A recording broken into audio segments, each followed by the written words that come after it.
उनका निकाल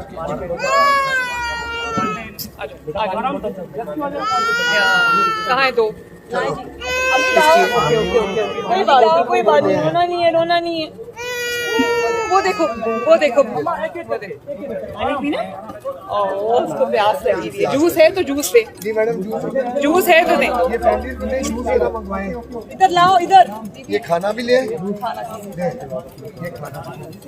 मैडम, ये बहुत अफेक्टेड फैमिलीज है। बेटा आप इनको आगे आएंगे ना कि इनको रेस्क्यू किया प्लीज।